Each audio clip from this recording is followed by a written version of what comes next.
Well, the Rings of Power series appears to be in even more trouble,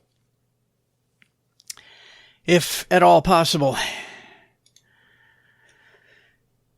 And that's hard to say. They released another trailer, and it has met with, once again, just being completely destroyed on YouTube. It's being ratioed in the comments, and it warms my heart. It really does, because I believe that this series, the failure of this series, if not the final nail in the Hollywood critical theory entertainment coffin, it will certainly be the biggest.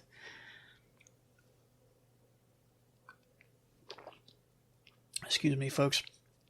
This is my Davidson's Earl Grey green tea. Fantastic. Anyway. Reportedly, Amazon has paid $750 million per season for this abomination. And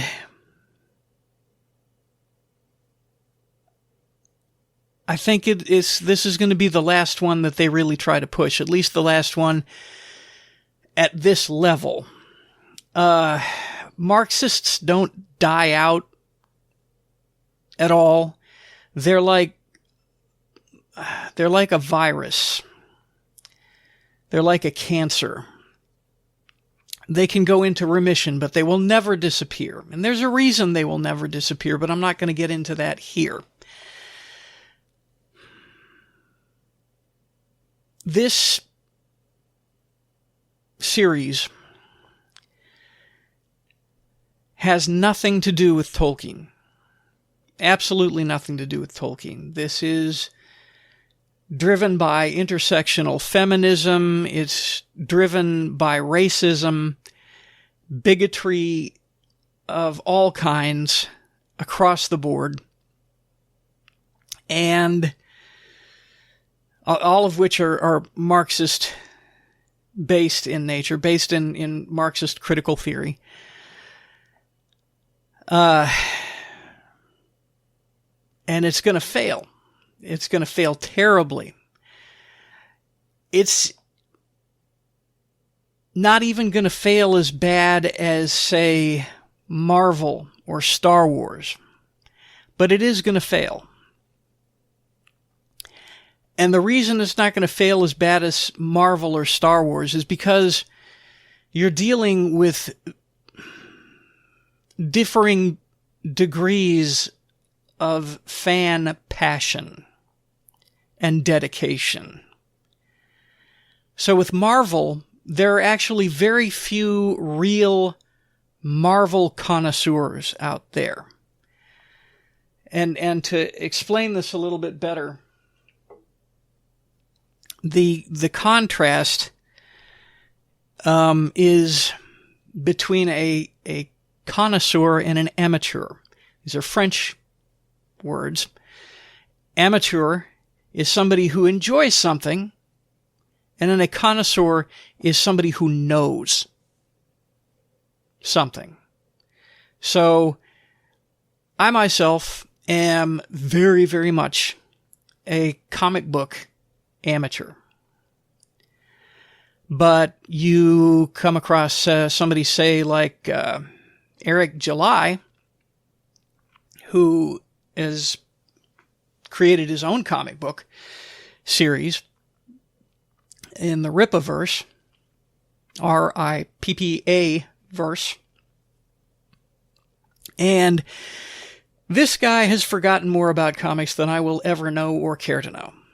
I like the characters. I grew up when I was younger for a certain period of time in the late 80s through, late 90s, late 70s, early 80s, I read comic books. And I enjoyed them for that period of time. But I don't really know comic books. Eric July knows comic books. He's a connoisseur. He knows comic books. In this article, it is citing someone who is a connoisseur of Lord of the Rings. Okay. Now, I am a bit of a connoisseur when it comes to Star Wars. And I will go toe-to-toe with anybody, any day, in Star Wars Trivial Pursuit. With the exception of Disney Star Wars, which is not Star Wars. In my never-to-be-humble opinion. But anyway, you have varying degrees of fans. The vast majority of people don't know anything about Marvel. And the only thing they do know about Marvel comes from the MCU. So the MCU, Kevin Feige, can get away with abusing and distorting the characters and storylines. Because most people don't know that stuff. More people know Star Wars. People of my generation who grew up with the original trilogy, people of my daughter's generation that grew up with the prequel trilogy, those fans are more passionate about Star Wars. And Disney's paying the price for allowing Kathleen Kennedy to defecate all over George Lucas's work. And Lucasfilm, under Kathleen Kennedy, is failing more catastrophically and at a faster pace than the MCU under Kevin Feige. And then you have the fan base that never should have been messed with. And those are Lord of the Rings fans. And whether an amateur or a connoisseur of Lord of the Rings, the stories are so great, the storylines, plots, so universal, the characters so sympathetic and iconic that the fans love them, are truly passionate about them. And those are the fans that Amazon decided to jack with, that Jeff Bezos, because he wanted his Game of Thrones, decided to jack with. And in order to create his Game of Thrones, instead of creating something new and original, he, like so many other hacks, decided to take an existing IP, a beloved IP, with the intent of bringing with it its built-in fan base,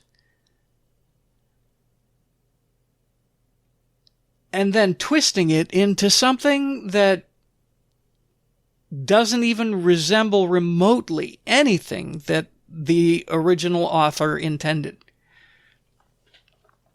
And we'll get into that right now with this story from Bounding Into Comics. YouTuber eviscerates latest Rings of Power. Trailer doesn't resemble anything J.R.R. Tolkien wrote. To say otherwise is a lie. A lie. That word is starting to mean something again in Western civilization, in Western society, after decades and decades of moral relativism. It's kind of interesting that that word is used here. At the beginning of this trailer, somebody is singing a song, and it's supposed to sound all Lord of the Rings-ishy, or Lord of the Rings-esque, Lord of the Rings-ish, something like that.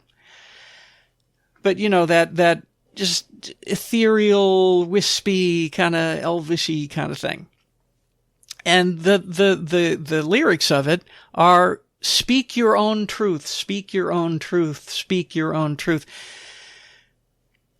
As I have said multiple times, there is no such thing as your truth or my truth. There is the truth. That's it. That's all. Nothing else. There is the truth. There is the reality. You are not a God that you can speak truth into existence. There are things that are true about you and true about me, like your favorite color may be purple,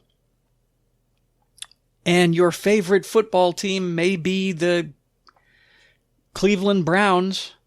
I'm just kidding. Nobody's favorite football team is the Cleveland Browns. But you may believe that the Cleveland Browns are just the greatest football team ever to walk on a gridiron. But that is not your truth. It is true about you that that's what you think. That is your opinion. But is most objectively, verifiably untrue about the Cleveland Browns. They are not in any way the greatest football team ever to set foot on a gridiron. So there is no such thing as your truth. There are things that might be true about you, but it's not your truth. You don't get your truth. Nobody gets their truth. And we're finding that out. These companies are finding that out. These companies that were just 6 years ago considered too big to fail had way too much money, billions and billions of dollars at their disposal. There's no way that they will ever have to change to fit the market. But the reality of the market is finally coming to bear. Because when your truth, or what you believe to be your truth, comes into conflict with the truth, with the reality, your truth, your reality will fail every single time. There will never, ever be a time when somebody else's subjective truth or subjective reality will be able to defeat objective truth, objective reality. Never. It will never happen.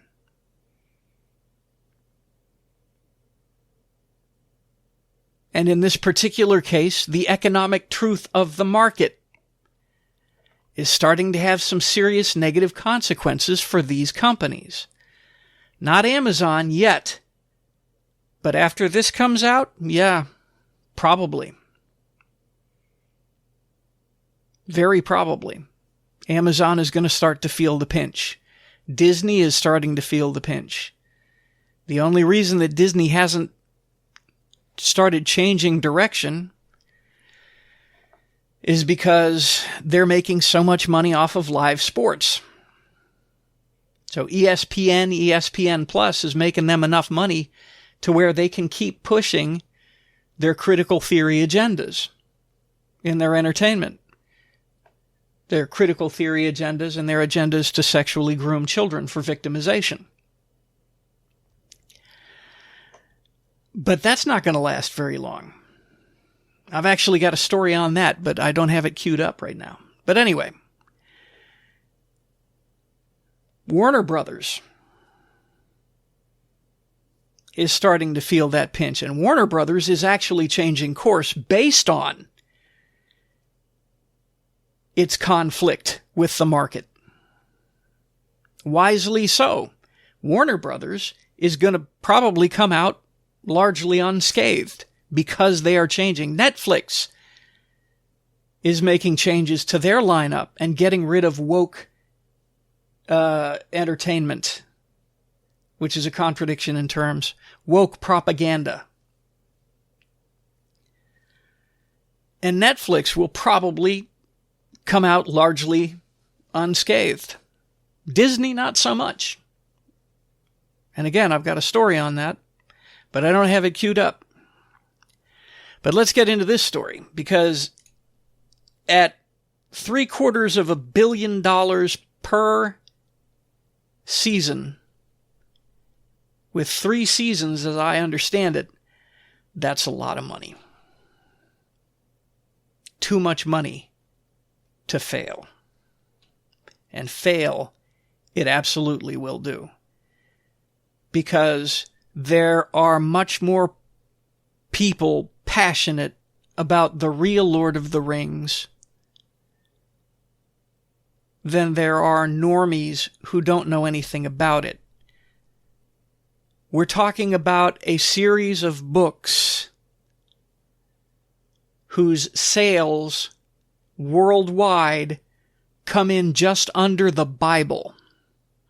So you're not going to run into a whole lot of people who do not know the stories, at least on an amateur level.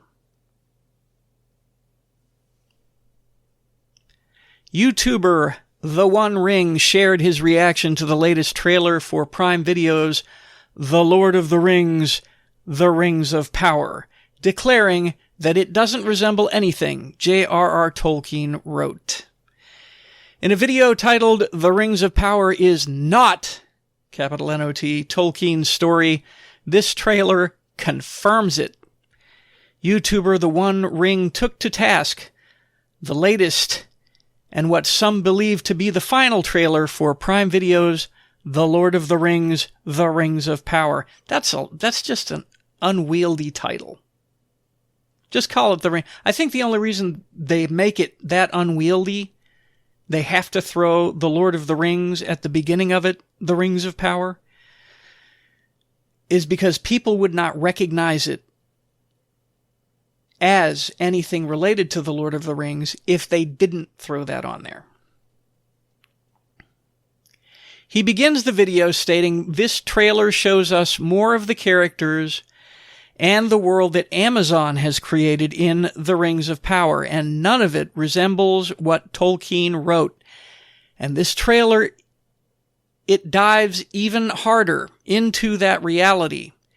It is truly the novel Tolkien never wrote because he never would have written it." The YouTuber is referencing showrunner Patrick McKay's comments to Vanity Fair when he described the series, telling the outlet, "Can we come up with the novel Tolkien never wrote and do it as the mega event series that could only happen now?" The One Ring then asserts, "Let's take a look at this trailer and talk about all the issues that it has because it does not resemble Tolkien. In fact, there's almost nothing in this trailer that makes it resemble what Tolkien wrote." And just to show you an example, a further example of what I was talking about with how they can get away with this woke garbage in Marvel a little bit better than they can in Star Wars, which can do it a little bit better than they can with Lord of the Rings. The original Peter Jackson trilogy was amazing, fantastic. It's as amazing a cinematic event as Casablanca, as Gone with the Wind. In my opinion, this and the Star Wars original trilogy, these are all some of the greatest movies of all time, and Peter Jackson's original trilogy was so. However, his Hobbit trilogy was not. And it was largely rejected by fans. After the first one, I didn't watch the second or the third one, because after the first one, when I saw the direction it was going, I was just like, nah, I'm out. And the reason that I was like that is simply this. He deviated way too far from the book. And if I want to revisit my favorite beloved characters from Tolkien's books, I just go right behind me to my bookshelf and I pick up books and I read them again. I don't watch Peter Jackson's movies to do that. And if Peter Jackson is going to deviate so far from the book, The Hobbit, that it is unrecognizable, then I'm just going to read The Hobbit. That's what's going to happen here with this. The One Ring then asserts, so let's take a look at this trailer and talk about all the issues that it has, because it does not resemble Tolkien. In fact, there's almost nothing in this trailer that makes it resemble what Tolkien wrote. He then lists out what the trailer focuses on. In fact, here are the things that it concentrates on. It concentrates on rewritten Galadriel, rewritten Tar Miriel. It concentrates on Arondir and Halbrand, and Disa gets a line in it.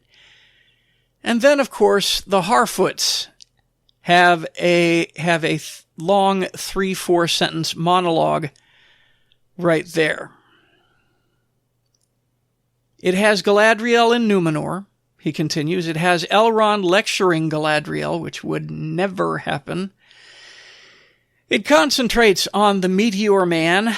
All of those things are not anything Tolkien ever wrote. Almost the entire trailer, you can't point a direct line between what Tolkien wrote and what's shown in this trailer. He then posits none of it shows me that they have respected his works, or, to quote them, gone back to the books. After watching a brief clip of the trailer where Galadriel indicates she's going to avenge her brother's death, The One Ring explains why it has no basis in Tolkien's works. And this is where we start to see this guy as the uber nerd he is. And by saying uber nerd, I am giving him the greatest of compliments. This is a guy who is truly a Tolkien connoisseur. I have an uncle who would know this stuff. I don't know this stuff. I'm just an amateur when it comes to Lord of the Rings. But this guy knows his stuff. First of all, if she's talking about Finrod Felagund, her brother who was with Beren and was killed by Sauron's werewolves, this is not how it would have happened. Her whole line that she is there to avenge his death has no basis in anything Tolkien wrote, he continues. She was with Melian, the Maya, in Doriath, and didn't spend her time avenging the deaths of her brothers. She spent her time essentially trying to evade the doom of the Valar because she took part in the kinslaying at Alqualond. I don't know any of this stuff, but this dude obviously does. I don't know what he's talking about. I may have to take a shot at Silmarillion again. I might have to take a shot at that. If I didn't already have 11 books that I'm already reading and really need to finish.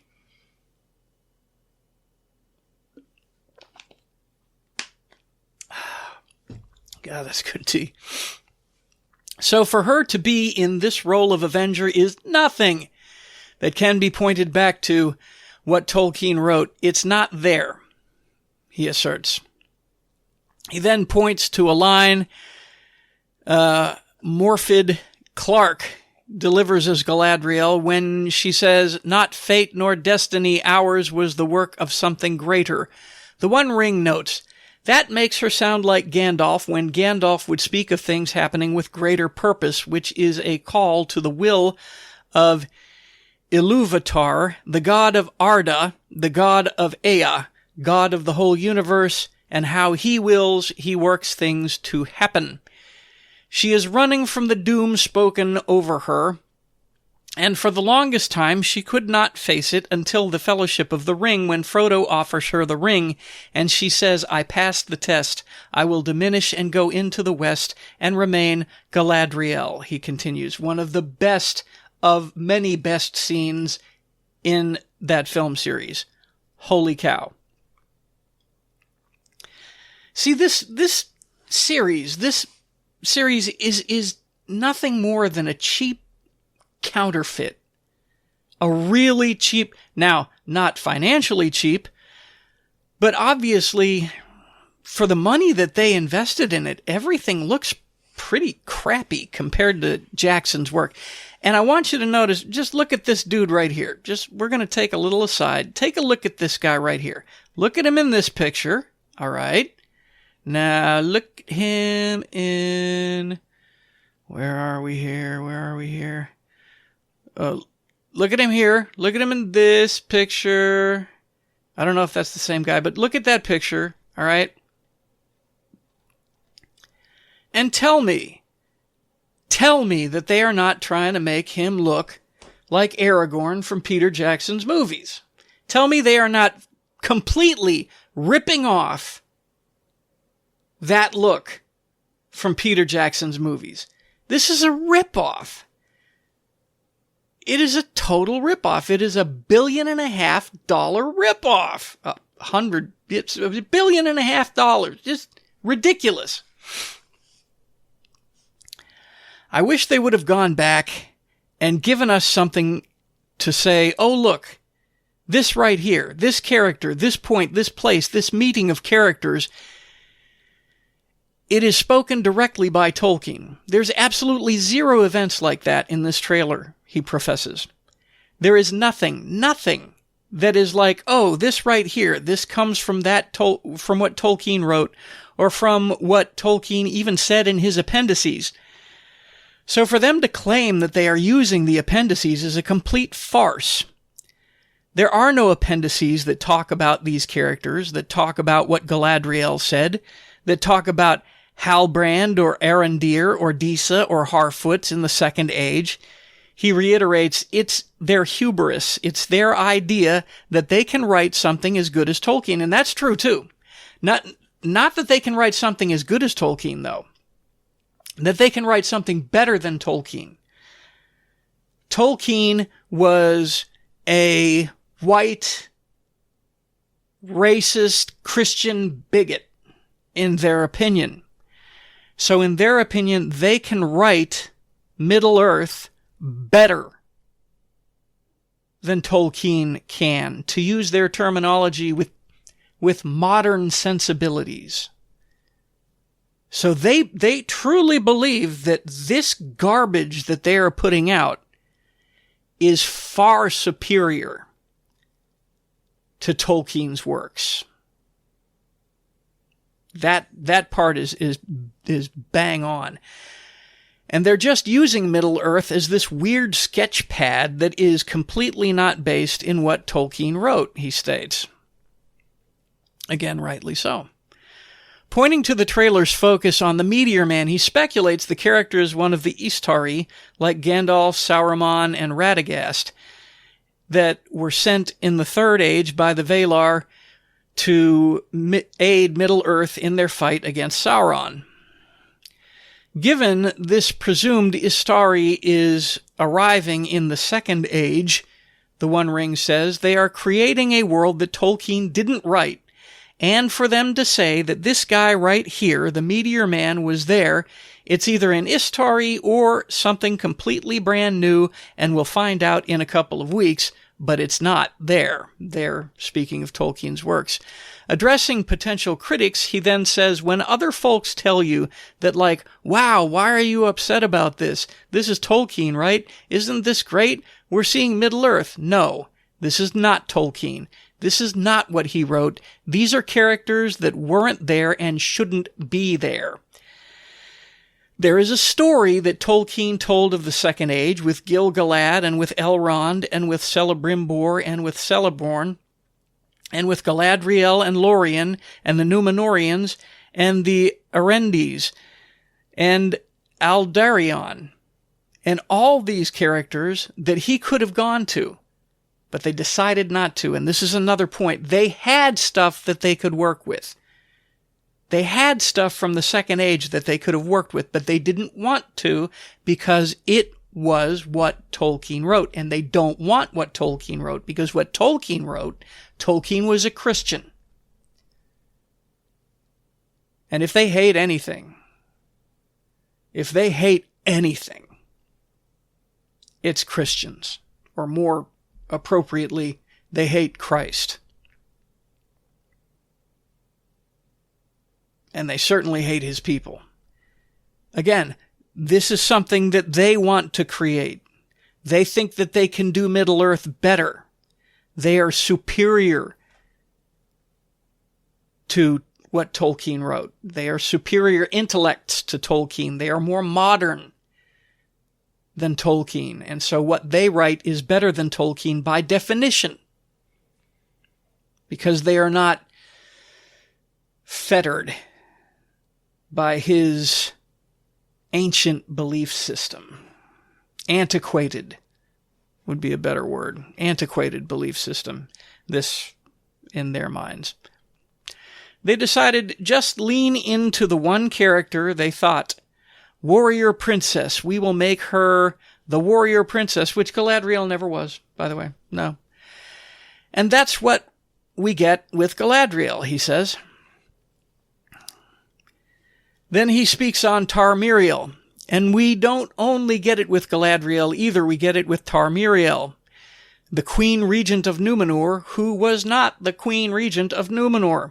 She was the daughter of the king who died, and then was taken to wife by Ar-Pharazôn to usurp the throne. She was never a ruler, and to pretend that she was goes against, again, what Tolkien wrote. This is not the character Tolkien wrote. To pretend otherwise is to lie. But they do that throughout this entire trailer. He does point to a scene with Isildur on a boat and notes this could be something that harkens back to Tolkien. Moving on to Arondir and Galadriel on a raft in the sea, he reiterates again this never happened. Again, this is nothing that Tolkien wrote. They pretend, they make things up. Nothing points you back, at least with Peter Jackson's trailers. We got lines from Fellowship of the Ring. We got characters. We got the storyline. We got places where characters were together appropriately. We didn't get the Fellowship of the Ring with a black female dwarf instead of Gimli. We got the Fellowship of the Ring. But we are getting something completely different here. They had enough to go back to where they didn't have to change things, the One Ring bemoans. But they decided that in their own intelligence and wisdom, they would go ahead and do it because they knew better than Tolkien. He points. They knew better than perhaps the greatest fiction author of the 20th century. They truly believed that. And it's shown here in this trailer because nothing actually happened like this in Tolkien's writings. Finally, he gets to the Hobbits and Harfoots and their monologue. Here's the thing. Hobbits are reclusive. Hobbits are not exactly the ones that go out and discover what all the other creatures are in Middle-earth. The whole idea that these hobbits are migratory and they go from place to place flies in the face of how Tolkien wrote them. First of all, there was no recollection of hobbits anywhere in the Second Age either, he points out. They didn't have to do this. This is nostalgia bait.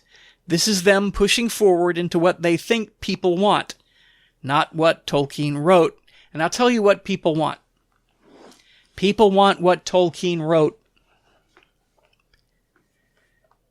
People want what Tolkien wrote. This is a counterfeit. This is a fake. This is Fugazi. I'll have to watch that movie again, too. Donnie Brasco. It's a Fugazi. This is a fake. This is a cheap fake. It's not even a good fake. Okay? This isn't something that could fool even a Lord of the Rings amateur like myself. It's certainly not going to be able to fool a Lord of the Rings connoisseur like the One Ring. So, I'm not going to watch it. I would imagine a great many people are not going to watch this.